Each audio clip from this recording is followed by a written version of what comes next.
आता सुट्टीचा दिवस असेल आणि एक्स्ट्राची कामं निघणार नाही अजिबातच होणार. आणि माझं कधीपासून चालू होतं मला माझे तिन्ही पण कबड ऑर्गनाईज करून घ्यायचे, पण त्याचा काही मुहूर्तच लागत नव्हता. पण घरून रिटर्न येताना मी विचार केला होता की गेल्याबरोबर आपण ते काम आधी करू. विचार कितीही केलेला असला तरी पण येऊन 8 दिवस झाले होते, पण तरी पण त्याचा काही मुहूर्त लागला नाही. पण आज सुट्टीचा दिवस बघून आज मी तो मुहूर्त काढला. सकाळी सकाळी विचार तर खूप काही केला होता, पण तो जो पसारा बघून माझंच डोकं चालत नव्हतं. म्हटलं आता याला ऑर्गनाईज मी कसं आणि कसं बसं संध्याकाळपर्यंत मी एक वॉर्डरोब माझा मस्त असा ऑर्गनाईज केला, जो की मी व्हिडिओमध्ये दाखवला आहे. किड्स बेडरूम मध्ये जर तुम्ही आलात म्हणजे तुम्ही जर बघितलं ना, तर आता मी होम टूर मध्ये ते सांगेलच, तर बाहेरून वॉर्डरोब वाटतं तो, पण मध्ये मी माझं कपाट ठेवलं. संध्याकाळपर्यंत अर्ध काम तर झालं होतं, पण एवढं थकली होती ना मी, मग म्हटलं चला आता थोडंसं काहीतरी बाहेरच खाऊ. असं म्हणतात सगळेच आधीचे लोक की जावळ केल्यानंतर ना प्रत्येक लहान मुलगा किंवा मुलगी एकदम शांत होतात, म्हणजे जावळांमुळे ते खूप इरिटेट होत असतात. पण माझ्या सियाच्या बाबतीत असं बिलकुलच झालेलं नाही, पूर्ण उलट झालंय. म्हणजे ती आधी कमी त्रास द्यायची, आता ती एवढा त्रास द्यायला लागली. म्हटलं हे काय झालंय आता नवीन. घरून येऊन बरेच दिवस झाले होते, म्हणजे 8 ते 10 दिवस तर झाले, आणि छोटे छोटे केस पण यायला लागले सियाला. तर असं म्हणतात की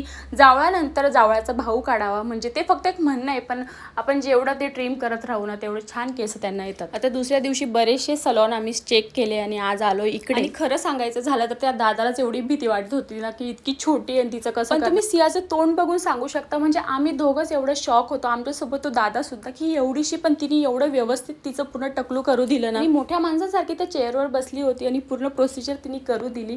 सोबत थोडंसं आमचं चुचू टीव्ही बघणं चालू होतं, म्हणजे फोनमध्ये व्हिडिओज बघणं चालू होतं. तसे का असे ना, पण तिने करू दिली. सेकंड टाइम केल्यानंतर पण सगळे म्हणतात की अजून 2-3 वेळेस तरी करायला पाहिजे, पण असं काही होणार नाहीये. शेवटी केसांवरच तर शोभा असते, तर असं तर आम्ही काही करणार नाहीये. आता बस सेकंड टाइम आणि लास्ट टाइम होता आजचा दिवस. चलो बाय.